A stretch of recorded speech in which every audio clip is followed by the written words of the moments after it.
McConaughey, of course. Yeah. I was just 11 years old when I came here. Richmond Hill Public School, the McConaughey Center now. Oh, McConaughey Public School up on Yonge Street, which is now the McConaughey Center. Richmond Hill Public School and Richmond Hill High School.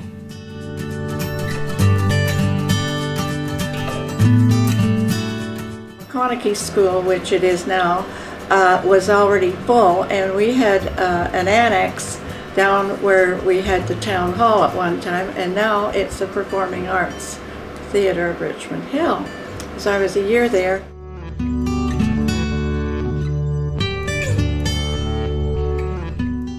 And there were two entrances, one for boys and one for girls. And they had double seats in there.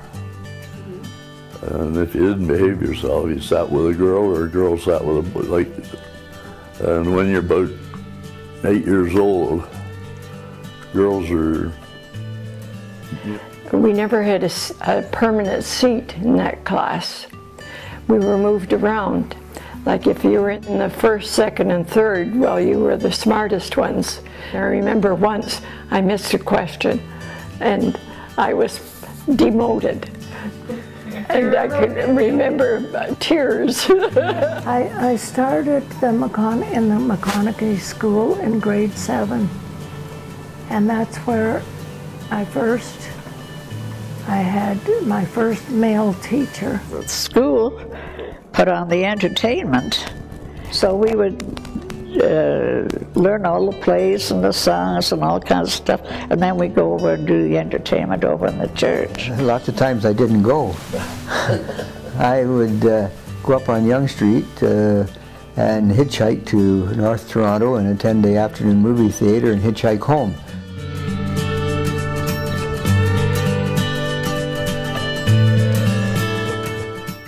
And she used to wear high boots and looked like she came right out of the 1890s, which I guess she did. I remember her as an old lady about this high, dressed in black. I think her boyfriend, man-friend, or whatever you had wanted to call it, had been killed in the war, in the First World War or something. But she never married and she never moved out of this house. She looked as if she dressed exactly the same way as she had then, sort of thing. And she used to, when I was in her room, she had taught my mother, and my mother, when she made a 4, she did the loop on the end. She made me make my 4s with a loop on the end because my mother had done that.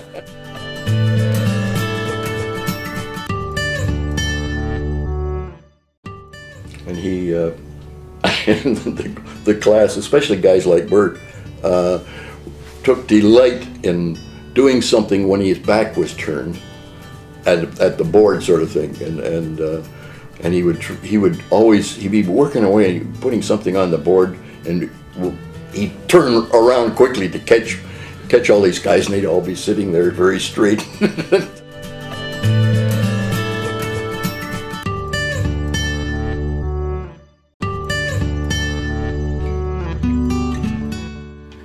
The one thing that stands out is that we had a lot of fun among ourselves and didn't have a lot of great big things to keep us happy. And our entertainment was to come up here and walk from one end of Richmond Hill to the other on Saturday night. Of course, we were young girls, and young boys. And there was all sorts of street games at night, of course, and everybody on the street took part in those, and everybody had to go in at the same time when the street lights came on. Sometimes we'd go down and pick brave boys' apples, which shouldn't have been doing. And one of our recreations, which not only provided food, was to be out in the rowboat and catch some fish which we ate. I was doing housework when he was out shooting. We used to play Rover, Rover, come over. And I was running along and sort of didn't get stopped in time. I ran into the brick wall and broke my nose. Well, we used to go to Wilcox Lake to swim together.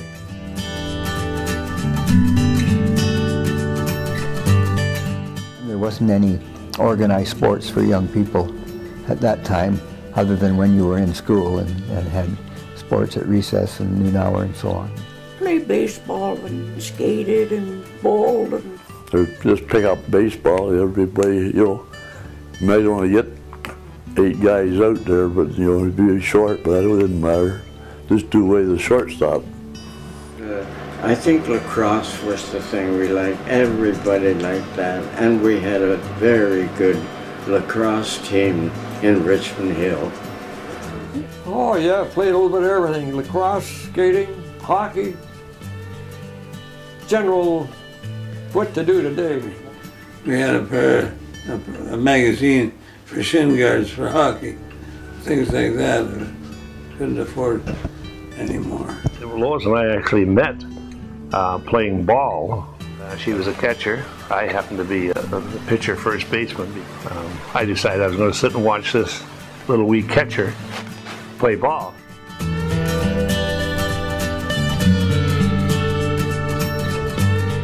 And we spent most of our spare time down at the foot of Roseview Avenue at the Little Don River. That was virtually our playground when I was young. Spent the most of our time down there building dams on the creek out of sod to see how big a dam we could get built before it would break, you know. And we got pretty good. My mother never said anything, though she must have saw the dirt and the grease on our pants and underwear and shirts and stuff when she went to do the washing.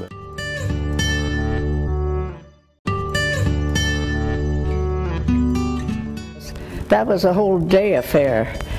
We'd make up our lunches and everything and take them up there, spend it up there for the 24th of May. Boy, that was really something. And it was always held on the day, no changing it around. The United Church used to put on a dinner, and there were lots of horses and different things at the spring fair. Lots of people came from small villages around, and that is a very nice memory.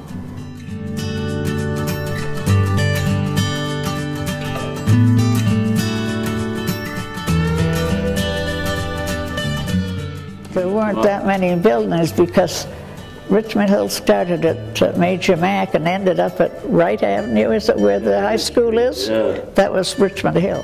The necessities of life were there. Every Sunday night in the summer, all the people coming home from their cottages and the bottleneck at Richmond Hill, and everybody was out there watching all this, all the cars pile up on one another. All dirt roads. All dirt roads.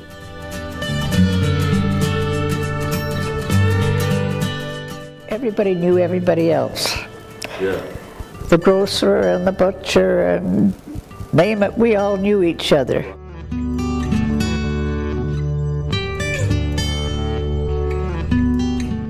Post office was a grand building that we had when I was young. Do you remember where in Richmond Hill, where the dairy was? Yes, it was on Young Street and near the end of the village at that time. And beyond us was the blacksmith shop next door. Telephone office, yes.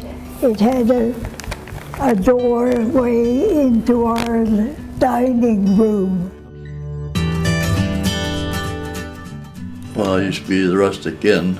I think the lady used to be I think Mr. and Mrs. Widmore, I think, ran it. And next door to it, before it burnt down, was Johnny Green's tailor shop. The churches, 4 churches, I believe, are the same, all stretched along Young Street there. The building I really remembered was the Palmer building, and that's the building where the fire truck used to be in there. Oh, I remember Burr's Feed Mill. I went to high school with Myrtle Burr. Then there was Neil's garage, and they sold cars and horse collars and harness and everything like that in there. We brought the arena from what I just told you, which was a converted curling rink with dressing rooms upstairs, a total fire trap, but we had it. The only heat in the arena was a big pot-bellied stove in the lobby. We spent much of our time at the CNR railway station with Y.B. Tracy, and he looked after us, keeping us out of trouble. Well, there was Lottery Glass's meat market, and which was really an L that came out from his house where he lived on the west side, just north of Arnold Street.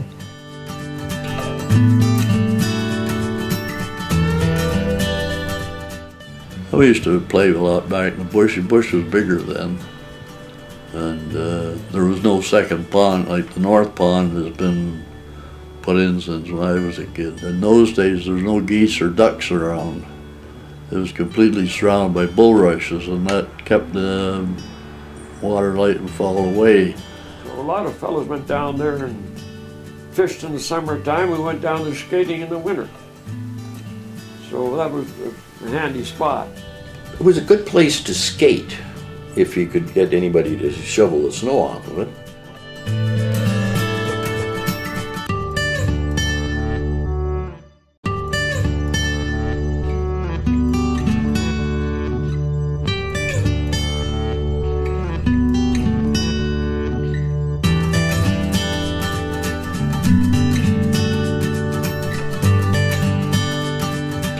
Thank you.